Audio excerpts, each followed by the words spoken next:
I'm Craig Fritchley from the Sanctuary in Syracuse, here in the church lobby. And when you come into the church, you'll see these informational brochures that we printed from the Center for Disease Control.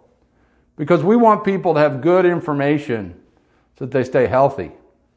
You also see people wearing masks because we want to protect one another. And if we can't socially distance, then we'll make sure that we're wearing masks. We've done all these things since the pandemic started to keep ourselves safe from this virus. And it's still going on, and it's still a dangerous situation, and we need to be careful. And so we're very, very considerate of others, but we're also understanding that it's more than just a virus that's going around, it's fear. And God doesn't want you to be fearful, but God wants you to trust Him. 2 Peter chapter 1, verse number 4.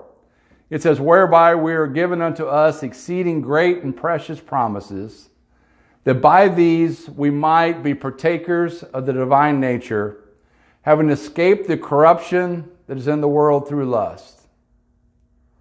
Paul said there's a lot of pitfalls out there in the world, but when we grab on to the exceeding great and precious promises of God, we can partake of the things that God has for us.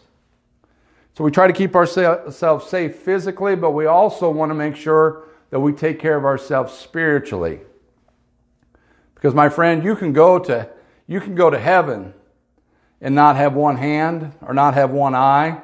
You can have other physical issues and still go to heaven, but you can't go to heaven with a sin-sick soul. And so you've got to make sure that you do what God asks you to do and take care of your spiritual man, because it's your soul that's going to live forever and ever somewhere. And so team up with God and escape the corruption that's ahead. When you get there and you stand before Him at that great white throne judgment, you want to hear Him say, "Well done, thou good and faithful servant." To hear Him say that, you've got to do well. You've got to follow His plan. And so follow the advice of Peter here in 2 Peter. And we need to be partakers of the divine nature so that we can escape the corruption that is in this world through lust. Team up with God. Allow God to help you, because then you'll really be safe.